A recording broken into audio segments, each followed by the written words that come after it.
दिन भर का अगर हम दूध की बात करें तो अराउंड प्राइस क्या होगी उसकी? सर नियर अबाउट चल ही जाता है 55,000 का।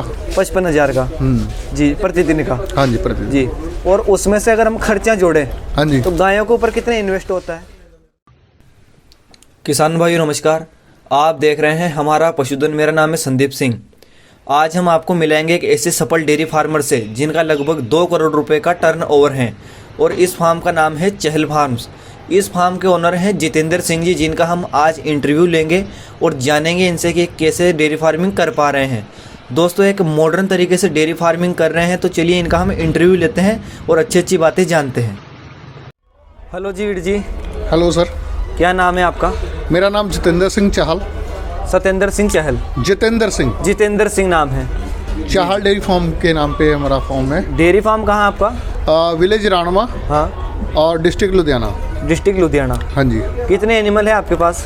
हमारे पास 125 एनिमल है। 125 एनिमल हैं। हाँ जी। और यहाँ कंपटीशन में कितने एनिमल लेके आए हो? सर मैं 7 पशु लेके आया हूँ। 7 पशु लेके आए हो? 7। हाँ 7। हाँ जी। तो कौन कौन से एनिमल हैं आपके पास यहाँ पे? सर ब्रीड में 2 दांत है, जर्सी है 2 और दूध वाली जर्सी है। हाँ। और बड़ी गाय है दूध वाली HF। अच्छा। और HF खीरी में है। जो तो सर एक आध ने पार्टिसिपेट किया है कंपटीशन में? सर कल एक ही कंपटीशन हुआ था हमारा, वहाँ पे 6 नंबर पे हमारी गाय आई है। 6 पोजीशन में आपकी गाय आई है? हाँ जी। जी। तो कौन सी गाय थी वो? वो सर आगे है, आप देख सकते हो आजू। ये गाय है हमारी सर। ये नीचे जो बैठी है? हाँ जी बैठी है। तो ये जो गाय नीचे बैठी है, इसने 6 पोजीशन इसमें हासिल की हैं ब्यूटी में। तो ये देखो, इसका जो जर्सी है इसका आज कंपटीशन है। इसका आज कंपटीशन है जर्सी का? तीनों जर्सी का आज ही है कंपटीशन। अच्छा, तो ये जर्सी गाय आज पार्टिसिपेट करेगी कंपटीशन में। तो सर कितने दिनों से डेयरी फार्मिंग कर रहे हो आप? सर मेरा 17 साल से मैं डेयरी फार्म में हूँ। 17 साल से? जो कमर्शियल डेयरी में हूँ 12 साल से हूँ। 12 साल से आप कमर्शियल डेयरी फार्म में हो? हाँ जी। तो कब शुरू किया था? सर हमारा जो कमर्शियल है वो 2009 में शुरू किया था हमने। 2009 में आपने कमर्शियल डेयरी फार्म शुरू किया था? क्योंकि एक सेटअप बनाया था जो फार्म का, जो हमारी गवर्नमेंट ने हमें नक्शा वगैरह दिया था, उसी हिसाब से। जी जी। तो कितने एनिमल से आपने डेयरी फार्म शुरू किया था? सर 35 जानवरों से हमने शुरू किया था। 35 जानवर से?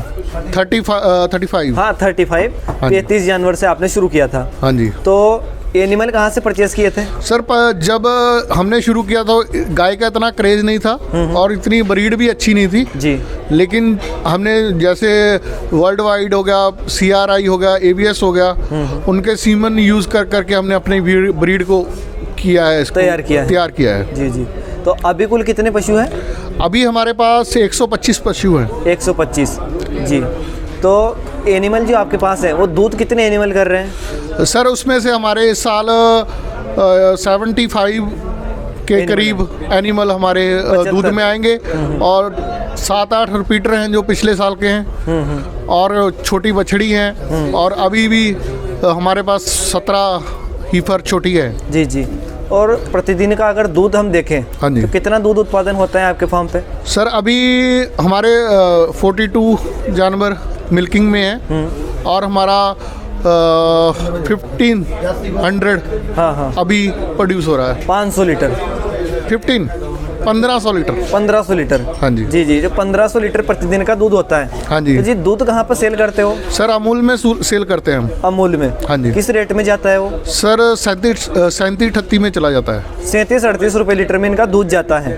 तो दिन भर का अगर हम दूध की बात करें तो अराउंड प्राइस क्या होगी उसकी? सर नियर अबाउट चल ही जाता है 55,000 का। 55,000 का जी प्रतिदिन का? हाँ जी प्रतिदिन जी। और उसमें से अगर हम खर्चा जोड़ें, हाँ जी, तो गायों के ऊपर कितने इन्वेस्ट होता है? सर हाफ लगा लो। हाँ फिलहाल हाफ लगा लो। हाफ? हाँ जी। आधा खर्चा आपका हो जाता है? हाँ जी। गायों के ऊपर? हाँ जी। इससे ज़्यादा नहीं होता? नहीं सर, जब जो ड्राई होता है तो पूरा चला जाता है। पूरा भी चला जाता है? हाँ ड्राई में पूरा चले जाता है। और जब मिल्किंग में आती है तो वो फिर आप बराबर हो जाता है? बराबर हो जाता है। जी जी। तो इसमें डेयरी फार्मिंग अगर कोई नया बंदा करना चाहता है, हाँ जी, तो एक कैसा बिजनेस रहेगा उसके लिए? सर टेक्नोलॉजी के साथ करो, बड़ा अच्छा है।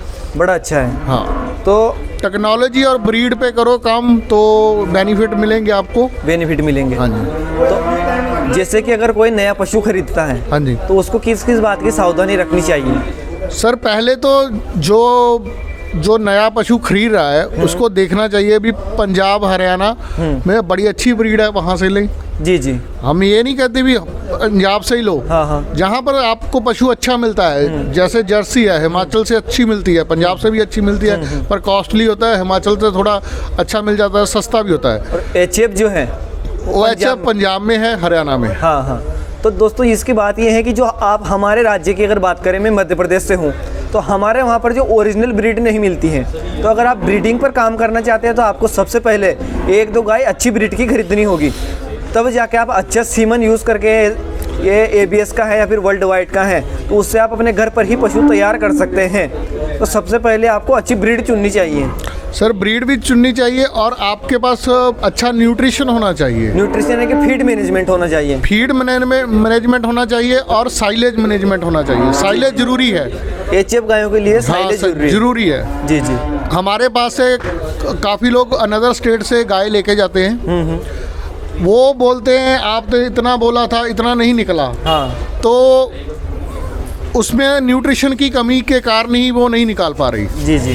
तो और दोष लग जाता है पंजाब के किसानों पे भी, झूठ बोल के गाय देते हैं। जी जी।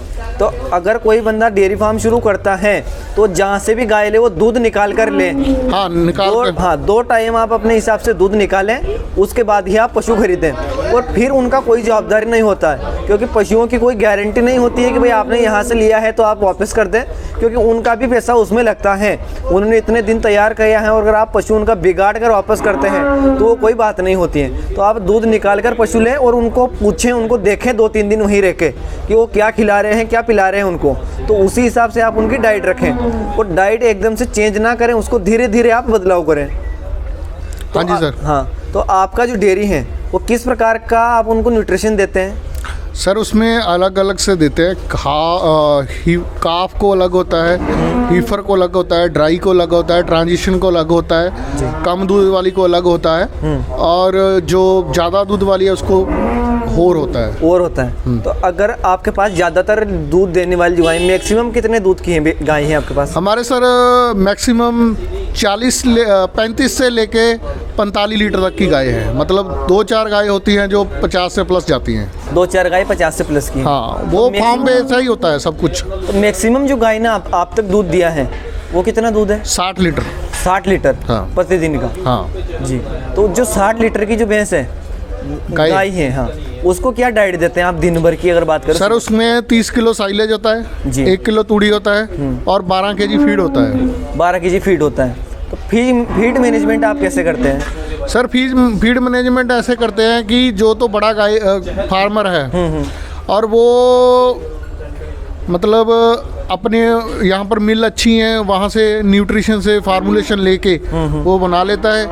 जेकर छोटा पशु है तो छोटा फार्मर है तो ब्रांडेड फीड भी यूज़ कर सकते हो, अच्छी ही होती है मार्केट से लेके। हाँ, मार्केट से लेके। तो अच्छी गुणवत्ता वाली आप देखें उसको कहाँ पर वो बनाई जा रही है, क्या क्या न्यूट्रिशन उसमें मिलाए जा रहे हैं। हाँ जी सर। तो उसको आप लें। हाँ जी। तो बहुत सी बार हम कहते हैं कि भाई गाय को आधा दाना दिया जाता है या फिर उसको ये खिलाओ वो खिलाओ, उसमें कोई मजा नहीं है। आप खुद अपना फीड देखें कि उसमें क्या क्या चीज़ें मिलाई जा रही हैं। प्रोटीन की उसको आवश्यकता है तो उसमें सोया होना चाहिए, कार्बोहाइड्रेट सोया होना चाहिए। मास्टर DOC ले लो आप, सस्ती है। हाँ, क्योंकि वो आप सरवाइव कर पाओगे ना। जी जी। क्योंकि इस बार सोया के रेट तो 54-56 है। जी जी। तो DOC ले सकते हैं, मास्टर DOC ले सकते हो आप। जी जी। और मक्की ले सकते हो 40 kg। हाँ, तो आप अगर 100 किलो अगर दाना तैयार करते हैं, हाँ जी, तो उसमें क्या क्या मिलाते हैं? सर 40 kg मक्की होता है, नियर अबाउट इसमें 20 किलो मास्टर सोया होता है। DOC, हाँ। सोया DOC होता है। सोया DOC, हाँ। और जो मास्टर DOC है वो 8 kg होता है। वो जो मस्टर्ड DOC का मतलब है वो जो सरसों होती है हमारी, सरसों से हाँ, निकलता छिलका, है। हाँ। हाँ, छिलका। जी जी। और जो एक मास्टर्ड प्रोटीन आती है वो 6 kg होती है जी। और चोकर होता है, चूरी होता है, नियर अबाउट मिला के 100 kg हो जाता है। उसमें टॉक्सिन बाइंडर डलता है, LSP डलता है, मिनरल और मिक्सचर। हाँ मिनरल मिक्सचर हो गया, जहाँ गुड़ का जो सीरा बोलते हैं वो होता है। वो डलता है, वो सस्ता भी पड़ता है गुड़ का सीरा। हाँ सीरा 5 गुड़ के रुपये मुकाबले। kg। हाँ हाँ। तो ये आप अगर जो तैयार करते हैं तो क्या कुछ इसकी कॉस्ट पड़ती है, कितने केजी रुपए किलो पड़ता है ये आपको? सर ये हमारे को 34, 34-35। हाँ हाँ 34-35 रुपए किलो आपको ये पड़ता है। हाँ। जो कि एक बेस्ट क्वालिटी का दाना तैयार हो जाता है हाँ उसमें। सही बात है, जो अपने आँख के सामने होता है। जी जी। तो उसमें आप एक बेस्ट क्वालिटी का जो है वो तैयार कर सकते हैं दाना। तो ये तो होगी दाने की बात। अगर आप अपने फार्म पर ब्रीडिंग किस प्रकार से करते हैं? सर हम ब्रीडिंग के लिए कभी भी मतलब लोकल सीमन यूज़ नहीं करते हैं। सीमन यूज़ नहीं करते, इम्पोर्टेड ही करते हैं। तो इम्पोर्टेड सीमन की अगर बात करें तो आप बूल यूज़ करते हो या फिर आप बाहर से लाते हो? बाहर से सीमन ही आता है हमारे जो जिस मेले में आप आए हैं PDFA के, यही संस्था हमें मंगा के देती है। यही संस्था आपको मंगा के देती है। हाँ जी। तो पंजाब हरियाणा की जो सरकार है वो भी इसमें बहुत सारा योगदान दे रही है पशुपालन में। हाँ जी सर। जी। तो हमारी सरकार से भी हमारा अनुरोध है कि वो भी कुछ हमारे जो किसान हैं उनका साथ दें इस चीज़ के बारे में, उनको भी अच्छा सीमन उपलब्ध करवाएं, कोई अच्छा स्टेशन बनाएं और उनके लिए भी कुछ न कुछ ऐसे प्रतियोगिताएं या फिर ऐसे आयोजन रखें जिनमें कि किसानों को इसका जो महत्व है वो जानने को मिले और उनको भी कुछ सम्मान मिले हमारे मध्य प्रदेश में भी, तब जाके किसान सक्सेस हो सकता है। हमारे उधर जो है दूध का रेट भी काफ़ी कम है, अच्छे पशु उनको नहीं मिल पाते हैं, वो इसलिए कि उनको जानकारी नहीं है और जानकारी तब मिलेगी तब जाके उनको ऐसे आयोजन देखने को मिलेंगे। सर जो पंजाब है वो प्रोग्रेसिव है। हाँ हाँ, किसानों में जी। जी। आपने देखा आंदोलन भी उन्होंने जीता है जी। अभी, और जो भी काम करते हैं पहले पंजाब, हर एक कंपनी पंजाब में आके काम करना खुश है, क्योंकि वो समझने से समझ जाती है और टेक्नोलॉजी को फॉलो करती है। समृद्ध किसान एक तरीके से यहाँ पर कह सकते हैं हम। हाँ जी। और टेक्नोलॉजी के साथ में चल रहे हैं तो उनको ज़्यादा बेनिफिट होता है कम समय में। हाँ जी। जी। तो आप जो सीमन यूज़ करते हो कौन सी कंपनी का यूज़ करते हो? हम सर वर्ल्ड वाइड और CRI का, अभी C-Max का करेंगे। C-Max आ रहा है। करोगे? हाँ जी। अभी किया नहीं है? नहीं वो आ रहा है अभी, दिल्ली में आ गया है, अभी अगले मंथ से स्टार्ट होगा। जी जी। तो आपको जो सीमन के जो रिजल्ट मिले हैं वो कैसे हैं जी आपके फार्म पे? सर बढ़िया होता है हमारे, मतलब कंजप्शन रेट अच्छा आता है। 2 सीमन में हमारी गाय प्रेग्नेंट हो जाती है। अच्छा, 2 सीमन एक साथ रखते हो आप? एक साथ नहीं, एक आज एक 24 घंटे के बाद। अच्छा। और कुछ में 2 बार भरना पड़ता है, किसी में तो एक बार भी सर जाता है। एक बार में भी रह जाती हैं। तो सीमन जो AI जो करते हैं आपके फार्म पर वो कौन करते हैं? हम ही खुद करते हैं। आप खुद करते हो? हाँ। तो हमने बहुत सी बार ये भी देखा है कि AI के कारण भी डेयरी फार्म फेल होते हैं। उसका क्या कारण है? सर उसका जो पानी का टेम्परेचर है वो नहीं सही रख पाते। जहाँ कभी सिलेंडर से गैस निकल जाती है तो उसको हीट हो जाती है, इसलिए नहीं रख पाते। जी। तो क्योंकि बहुत सारे लोग जो है लोकल कई बार इन्फेक्शन भी हो जाती है, क्योंकि अपने बच्चे को जो गाय की पूंछ वगैरह उसको अच्छी से साफ नहीं करते हैं, तो भी हो जाता है। वो टच होती है नीचे। हाँ। योनि द्वार जो होता है हाँ जी, उसमें टच होती है, तो आप ग्लव्स पहने जब आप साफ सफाई पूरी रखें। जी जी। तो हम जो डॉक्टर से AI करवाते हैं वो इस बात का ज़्यादा ध्यान नहीं देते। जो लोकल डॉक्टर होते हैं एरिया में वो ऐसे कुछ भी AI कर देते हैं। तो उनसे भी अनुरोध करूंगा कि वो भी अच्छी तरीके से किसानों के फ़ायदे के लिए सारी की सारी जो जानकारी उसको फोकस में रखें और एक तरीके से उनको AI करें ताकि लोगों की जो कंजप्शन रेट है वो ज़्यादा बढ़े और वो उसको रिपीटर वो ना हो, इसमें कि किसानों का ज़्यादा फ़ायदा होगा। और बहुत सी बार हम देखते हैं कि अगर आपको डेयरी में सक्सेस होना है तो आपको खुद को ही AI सीखनी पड़ेगी। अगर बड़ा फार्म आप कर रहे हो कमर्शियल तो आप खुद AI करें, तब जाके वो ज़्यादा बेनिफिट होगा। तो सर आप हमें बताएं कि अगर कोई किसान खुद AI करना चाहता है तो वो कैसे कर सकता है, क्या कुछ उसको रखना होगा? सर वो पंजाब में तो हमारे स्टेशन बने हुए हैं 2-3, पंजाब गवर्नमेंट का भी है और बेरका जो दूध उठाता है हमारा, जी जी, उनका भी सेंटर है जी। वो आप उससे जाके सीख सकते हो। ट्रेनिंग देते हैं? ट्रेनिंग देते हैं। क्या कुछ फीस होती है इसकी? सर फीस होती है इसकी नियर अबाउट 3000। 3000 रुपये? हाँ जी। कितने महीने की ट्रेनिंग होती है? ये सर 60 दिन की होती है। 2 महीने की? हाँ 2 महीने। 2 महीने की ट्रेनिंग में आप AI करना सीख जाओगे। हाँ। और फिर उसको AI के लिए कौन कौन सी चीज़ें रखनी होगी? सर वो सर ट्रेनिंग में सब कुछ सिखा देते हैं। जी जी। तो फिर भी हम बताएं कि एक तो उनको जो सिलेंडर होता है गैस का, इसमें की गैस भराती है, कौन सी गैस होती है वो? और सर उसमें अमोनिया गैस, अमोनिया होती है। अच्छा हाँ, नाइट्रोजन गैस जो होती है उसमें होती है अमोनिया। अमोनिया गैस जी। तो उसका आपको उसमें अगर इसके हिसाब से होता है कि आपने सिलेंडर कौन सा ले रखा है। अगर बड़ा सिलेंडर है तो आप 10 दिन में गैस भर सकते हो। अगर सर 35 लीटर वाले में 2 महीने लग जाते हैं गैस के। 2 महीने लग जाते हैं। हाँ। और जो 3 लीटर का होता है उसमें रोड गैस डालनी पड़ती उसमें रोड जी, जी। गैस डालनी पड़ती है। तो उसमें आप श्रीमन लाके बाहर से अगर कहीं से स्टेट से आप मंगाना चाहते हैं तो उसमें स्टोर कर सकते हैं, और जब भी आपकी गाय हीट में आती है तो आप उसमें रखें, तो वो आपको ज़्यादा बेनिफिट होगा। सही बात है। जी जी। तो आप हमें बताइए कि जो आप कटड़ियाँ जो बछड़ियाँ तैयार करते हो, हाँ जी। वो कैसे तैयार करते हो? सर वो हम 70 डे तक इसको दूध पिलाते हैं कंटिन्यूसली। कितना दूध पिलाते हैं उनको? सर पहले मंथ में 6 लीटर, दूसरे मंथ में 4 लीटर, और 10 दिन में 1-1 लीटर करके उसको बंद कर देते हैं और फीड देते हैं काफ स्टार्टर खूब। 70 दिन तक पिलाते हो? हाँ। तो आप फिर उसके बाद में काफ ग्रोअर देते जो हैं। आपने बताया 10 लीटर, हाँ जी। वो एक टाइम का होता है, दोनों टाइम का? 6 लीटर सर, 10 लीटर नहीं। 6 लीटर। हाँ जी, 3 एक बार, 3 एक बार, और दिन में फीड 2 उसको बार। खुली, काफ स्टार्टर खुला, अच्छा, जितना खा ले। जितना खा ले उतना काप स्टार्टर। हाँ जी। तो काप स्टार्टर कितने दिन में खाने लग जाती है वो? सर 15 दिन में खाने लग जाते हैं। 15 दिन में खाने लग जाती है। 100 ग्राम 200 ग्राम करके शुरू कर देते हैं। दूध कब बंद करते हैं उसका? 70 दिन बाद। 70 दिन बाद। तो कितना दाना तब तक खा लेती है वो सर 1.5 किलो तक पहुंच जाती है। 1.5 किलो तक अगर आपका काप पहुंच जाता है तो आप फिर उसका दूध बंद कर सकते हो। हाँ। फिर उसके बाद क्या मैनेजमेंट होता है? अलग दाना देते हो फिर? नहीं, काफ स्टार्टर ही देते हैं 3 मंथ तक, फिर काफ ग्रोअर देते हैं 6 मंथ जी। तक, और फिर उसको हीफर दे देते हैं। जी। हीफर जो फीड आता है, हिपर फीड आता है वो। और फिर जब वो प्रेग्नेंट होती है उसकी क्या उम्र होती है? सर वो मतलब 1 साल की ही प्रेग्नेंट कराते हैं। वैसे तो उसका वेट हो जाता है नियर अबाउट 350 तो प्लस हो जाता है। 350 प्लस हो जाता है। हाँ जी। फिर उसको प्रेग्नेंट करवाते हैं। और 9 महीने बाद वो बच्चे जनती है। हाँ, 9 फिर बच्चे। उससे उसकी काप की वही तैयारी हो जाती है, उसको इतना दूध पिलाना है, काप स्टार्टर देना है। तो अगर आप एक सक्सेस डेयरी फार्मिंग करना चाहते हो तो आपको मेहनत करनी पड़ेगी, आपको उसमें कुछ माइंड लगाना होगा, ये सारी चीज़ें आपको करनी होगी, जैसे कि AI है, दाना है, काप स्टार्टर है, छोटी छोटी बातें अगर इनको आप ध्यान में रखेंगे तो आप एक सक्सेस डेयरी फार्मर बन सकते हो। तो दोस्तों आपको उम्मीद है कुछ जानकारी अच्छी मिली होगी, वीडियो आपको पसंद आया होगा। तो सर आप कुछ और बातें कहना चाहेंगे, जो नया डेयरी फार्मर है वो कैसे शुरू कर सकता है, क्या उसको सावधानी रखनी होगी? सर पहले तो पंजाब आए, लोगों से मिले, उनसे फार्म विजिट कर सकते हो आप। जी जी। तो चाहे वो चार्ज लें चाहे कैसे लो, एक बार उनसे नॉलेज लो, ट्रेनिंग लो, फिर आप शुरू करो।